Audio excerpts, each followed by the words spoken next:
Ladies and gentlemen, but mostly gentlemen, it is time for us to officially do our first priority mission. The last one, the benefactor, was just the precursor to the actual mission, which is called Azalus. So you can see we're getting a humongous reward from this, and I'm really excited. It's our first 1-star difficulty mission, so I'm ready to crack my knuckles, grit my teeth, and get Dekker killed. So let's get out there and do what we need to do.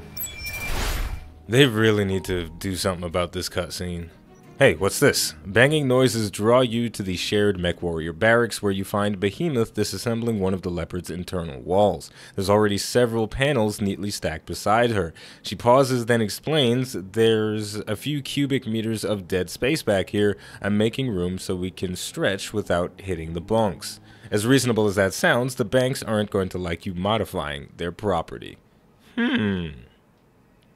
Okay, so this is a fun thing that we can do. We can either scold our mech warrior and tell her, "Bitch, put that wall back. What the hell's wrong with you? You can't just go tearing around walls. This is a lease. Okay, we're trying to return it at the end of the year when the lease is done." Or we can just set aside money for the fines. And I imagine this one will boost our morale up. This option could be beneficial to the crew if we give them a little bit of extra flexibility. Or it could cause a rebellion if they think I'm a pushover. I'm going to set aside the money. I'm gonna let this one slide, but if she starts taking apart other stuff, not going to happen no more. You look Behemoth in the eye. You know how the chain of command works. You have to clear changes like this before you start. Well, can I do it? Yes, you can do it. We've set aside the money, and I was correct. It did increase the crew's morale by 1, so that's going to be good. We did lose a decent amount of money for that, but overall, I think it'll be okay. Now let's continue traveling to the planet we need to go to, Alloway, for this priority mission. Flying in space, as always, the same cutscene. I feel like they need to add some nebulas to space because it all looks kind of the same. Hey, the financial report's coming in. We are hemorrhaging money. This mission is going to be very useful for us once we complete it and get the big 1 million credit reward. I'm going to keep the accommodations for the crew the same at normal because we don't have enough money to go above and beyond for them. Commander, I'm setting a course for Lady Centrella's jump ship. It's strange, though. This moon it's taking us to, Azalus? I'm going to say Azalus. Doesn't appear on any of my maps, which leads me to wonder where exactly are we going and how do they intend to get us there? I'm a little bit curious myself. A grainy map of a barren moon fills your view screen. A section of the image has been highlighted in white. I guess that's where we're going. They have strong anti-air cover, but little in the way of ground-based defenses. I'm seeing a lot of vehicles, but battle mech activity looks light. So, if we play our cards right with this one, we should be okay. But yes, define light battle mech activity. What are we talking about exactly? Don't come out with that light activity and there's like 18 mechs out there. He can't put an exact number on it. Alright, so our mech loadout and pilot loadout is going to be the same as what it was before. Only this time Dekker has a new ability, evasive movement, so this unit generates an extra evasive charge from movement actions up to his maximum. So if there is an opportunity for us to move a short distance with Dekker, he's going to get an extra charge, making it even more difficult for him to get hit. But yeah, the mechs are the same, so we'll just go over it real quick. Glitch in the Blackjack with multi-shot, 4 medium lasers, 2 AC2s. The Shadowhawk is being piloted by Medusa, an AC5+, which we equipped in the previous episode, an LRM-10, and an LRM-5. So he's going to be a phenomenal long-range mech, also going to have some pretty decent mid to long-range combat as well with the AC5. It says it's very long range, but I've been getting good shots at it with what feels like medium range, so I'm just gonna stick to that headcanon until I get proven otherwise. Next up, Behemoth in the Vindicator again. A pretty well-rounded mech with some medium lasers, PCP, small laser, and short-range missiles. And finally, Dekker is in his trusty Spider with 2 medium lasers, 2 small lasers, and a buttload of jump jets. So, with that said, let's do this 1.5-star mission. Ridiculous. Get it right next time. Okay, a self-appointed bandit queen has taken possession of the Argo, a derelict dropship and relic of the Star League era. We believe that it belongs in more suitable hands, namely ours. You will drop on Azalis, shut down the pirates' anti-aircraft capabilities, and hold out while our engineers bring the Argo back to life. This seems straightforward enough, but be careful, Rob. We don't know for sure what you're going to find on that moon. And we've heard it, and we've had enough surprises already. Alright, so objectives: destroy the radar tower, proceed to the Argo crash site, defend against Grim Sybil's pirates while whatever, let's just go. I don't feel like reading names right now. Alright, so we are on the moon. I'm curious how the temperature of the moon is going to affect our mechs and their overheating. I wonder if you can overheat at all while you're in space. That's interesting. So you'll find Grim Sybil's radar stations over there, and they've got a whole bunch of turrets. They can sensor lock our mechs, aim for the turret generator like we saw in the first mission. We can take them out pretty easily like that. And the ship that we need to get to is over there. Commander, knock out their radar cover, crush the pirates' resistance, and secure us that derelict. Sir, yes sir. Wait a minute, I'm the commander. Don't give me orders. Alright, so here we go. Here we go. First things first, I think Dekker is going to be pretty crucial in taking out the turret generator as quickly as possible, because he can jump right up there and blast it to hell with his small and medium lasers, while the rest of the crew is probably going to lag behind. So let's go over there and try that out. We'll try and stay... Oh, already made enemy contact. Yeah, Dekker's gonna be the one that probably try and save the day here. He's gonna have to get over to that turret as quickly as possible, or the generator rather, and just blow it up. The bright side is that we can get maximum evasion on everybody by just sprinting, and we'll be out of direct fire, so unless these are long-range missile turrets, we're not gonna take any damage on the first turn. But how much you want to bet they're long-range missile turrets? Let's find out. Oh, we don't get to find out yet because they go very late in the pecking order. Now let's see how far we can get Dekker in just one move. Not far enough. Good to go. So it looks like I'm going to have to try and get my people in range of the turret generator. It might be possible, so let's go ahead and reserve Dekker to start things off and see if we can get somebody in range of the turret station. Doesn't look like it's gonna happen. That's gonna make it a little bit tricky, but we'll just move everybody up, trying to be very careful not to get shot. There's no one else singing this. Wake up, you idiots! We've got company! But they're driving giant battlemechs. We can't fight against... Any more objections? Good. Get out there and fight! The surefire way to prove that somebody is evil is to have them shoot at one of their henchmen for stating the obvious. Run, my little Dekker, run. Oh shit, there's another turret. Oh my gosh, have I put my back to the turret? I have. Well, when I said I was gonna get Dekker killed, that was kind of a joke, but it's gonna wind up being serious. Oh please. Please tuck and roll, Dekker. Please, please. Do whatever you can to survive. There's gonna be a lot of enemy movement. A whole bunch of vehicles are on the map. Wow, this is gonna be an interesting mission.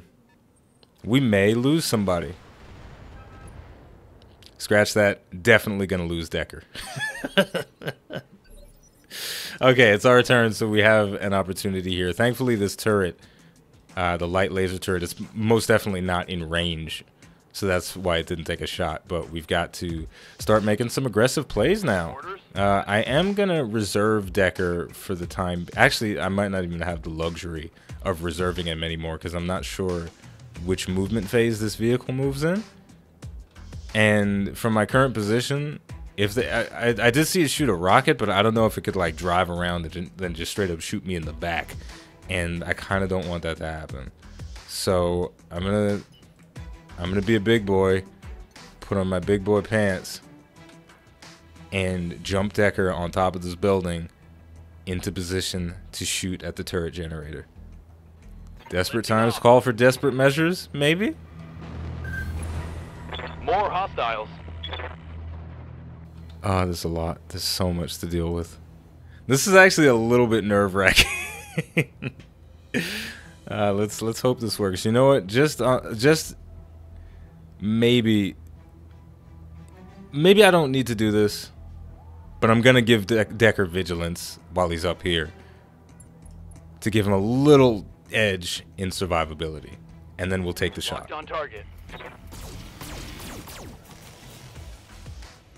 Leaving it with 30 health remaining. Somebody else will finish it off. It's not a huge deal that it survived, but we did pack a decent punch with all of those lasers, so I do feel good about the setup that we have on our mech. So what we'll do this time is, I think we can get Glitch into a position where she can shoot at 2 different targets, maybe? Though it might not be totally necessary. Yeah, I don't think it'll be totally necessary, so we'll just walk her up and have her blast the turret generator to hell, and that'll save us a whole bunch of stress. Because if there were some of the vehicles closer, I gotta stop calling them tanks because they're not all tanks. Some of them have, doesn't matter. If there were vehicles closer, I would have multi-targeted, and you know, hit a vehicle with some stuff and hit the generator with other stuff. But because the generator is here and the only thing else I have vision on are turrets, I'm just gonna take my shots and not worry about it. And I feel confident that I can kill it without firing all my lasers and generating unnecessary heat. So that's what we're going to do. Roger that. Firing on target. There we go. Brought it down to negative 40 health. Thumbs up for me. And also, I don't know how long this mission is going to be, so we may end up running out of ammunition on some of our guns, which has never happened to us. Alright, we're seeing some enemy movement. It may have been a better strategy for me to use Glitch for something else, because we have 2 vehicles over here. And if she could have jumped on top of this hill, she probably could have taken them both out in a single turn. So that's a misplay on my part. But, you know, worse things have happened. Now, I'm surprised that not all of the turrets died from taking out the generator. This light laser turret is still up and running. So I guess we're gonna have to deal with it. Or maybe it's controlled by this? No, that's just the radar station. Well, if I take out the radar station, would that mean I can't be targeted by the long-range missiles from some of these vehicles? Maybe, maybe not. Not entirely sure about that. Either way, we're gonna jump up here and start getting aggressive. I feel like it's time for us to take off the kid gloves. Yeah, it's hurt. I mean, it's alive. All right, let's take out the turret. Roger.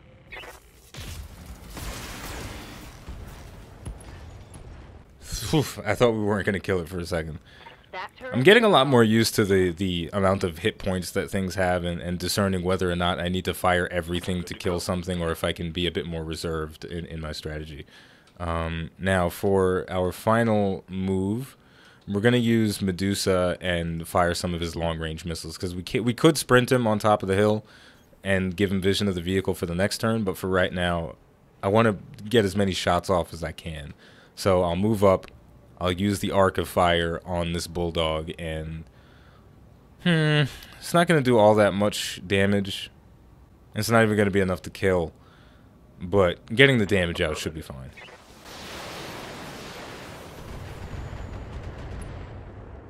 Yeah, it was alright. It shred off a little bit of armor. But overall, that might not have even been worth it. It's really... as much as I keep saying that I'm learning about the game and getting better at it, there are still nuances to the combat that I have yet to figure out, and there's strategies regarding when is it best to shoot and when is it best to just, alright, this is not going to be worth it because it's not a kill shot, etc., etc. Stuff to think about. So the Bulldog seems like it's a proper tank, because it's got a lot of armor, and we probably would have to divert a lot of firepower to take it down because it's got a hefty amount of armor.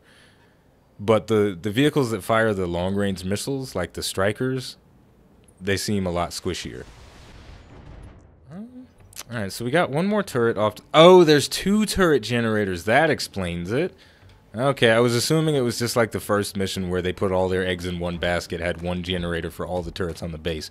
But there is a second turret generator that we'll have to deal with. Well, I'm going to have to survey the areas a lot better in the future so I can really really deal with these threats more efficiently. But for now, what we'll do is...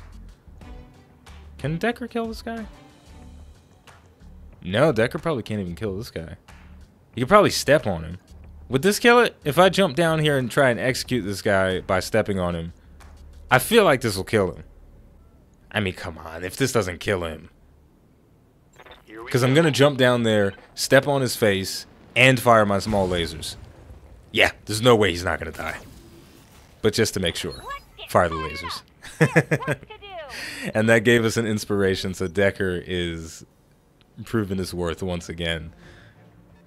I'm looking forward to keeping him in a lightweight mech forever and just having him as this super agile killing machine for the entire game. I've been reading a lot on the forums, and many people say that lightweight mechs lose a lot of their value in the later game, but I'm determined to prove that is not the case. I'm going to try and maybe get off a multi-shot here. So what I'm going to do is move our Shadowhawk forward. So this is Medusa coming in. And I'll just have him maybe take a shot.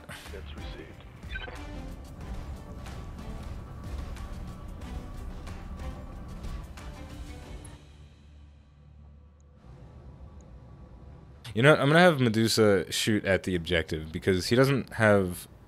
Is that a 65? Oh, it is a 65. Oh, Medusa, you're just not... You're not doing it for me right now. You're really not doing it for me. Just brace yourself. I'm having a hard time positioning Medusa because he doesn't have a lot of maneuverability. He can only move forward like 5 or 6 spaces at a time, maybe even less than that. Whereas a lot of my other mechs, they either have jump jets or just have overall more movement than Medusa's mech. But the enemy vehicles did what I wanted them to do, and that's group up for my multi-target. So I'm going to move up Glitch, and she's going to do what she does best, being the MVP that I know she is. So those AC2s and those medium lasers, both within their effective range for these targets, so we can spread the love evenly between them.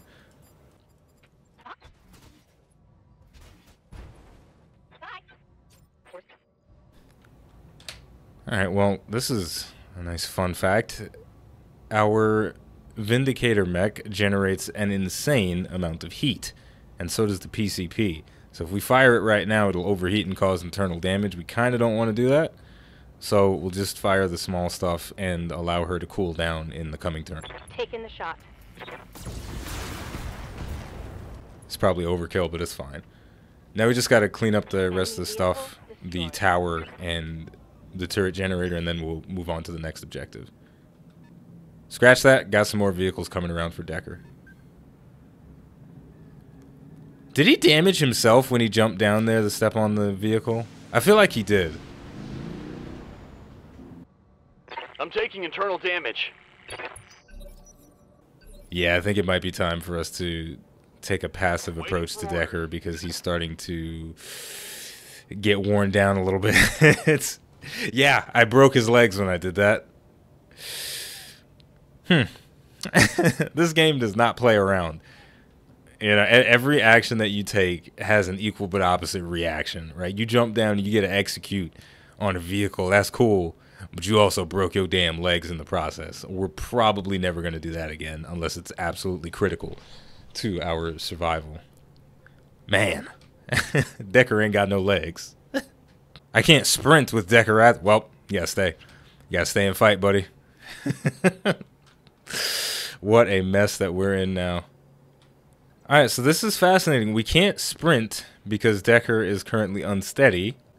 And there aren't too many great places to move. Our heat generation is getting kind of high. Like, things aren't going super well for us. Thankfully, we can fire all of our weapons without overheating. But we can't fire all of our weapons after a jump without overheating, I don't think. But I'm going to try it out. I'm eyeballing it right now, and it looks like it's okay, but we'll find out, won't we?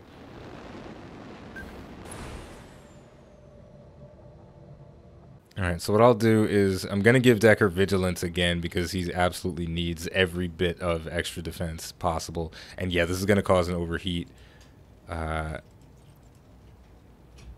I can shave it off a little bit by cutting down one of these small... Nope. If I cut off a medium laser, I can prevent the overheat, but we're going to have to be passive with Dekker for the next couple of turns. Nice, got the kill. Thank goodness. Vehicle trashed. Now, in order to get my mechs to cool down, I'm just going to walk them forward and put them in guarded. But I'm walking them forward because I want to give them at least a passable amount of evasion.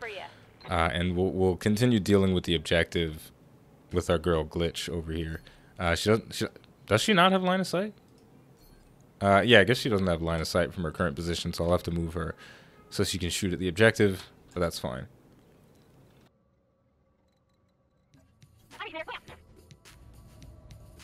Here we go.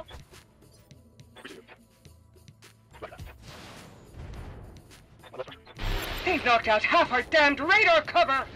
You'd better get those LRMs online now, or you're gonna learn what a belly full of laser fire feels like. A belly full of laser fire. Okay. Okay, lady. Copy that. Alright, we're just gonna walk Dekker around and brace him so that he cools off. But I feel bad about damaging his legs like that. We're gonna have to spend a couple of days in the repair shop. We've been very fortunate over these last couple of missions to have not had to do any repairs, really. Yes, But Commander. I suppose we can't skirt by forever, you know, on easy street. Now, at this point, there was one more. Yeah, there's one more turret by this objective, and the turret generator is close by as well. I might be able to take it out in one turn, maybe with Glitch if I can get close enough. So,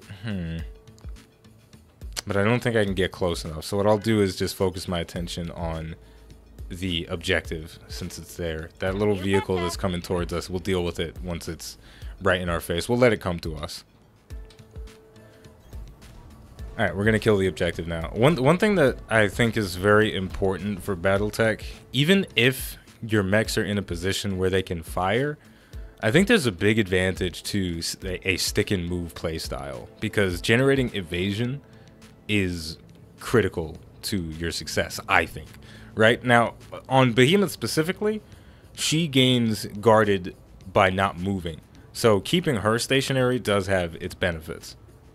But on anybody that doesn't have that particular ability, sticking and moving, even if you're in a spot where you can shoot, seems like it's in your best interest.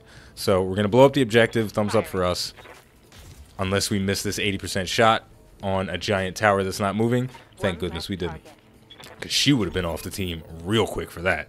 So that's done it, Commander. The anti-aircraft guns are down for now. Get to the crash site and secure the area. Now, when he says for now, I think he means for the next, I don't know, 5 months or something, because this was a radar tower, right? Those don't come cheap at Walmart. You got to actually get people to build them. So, you know.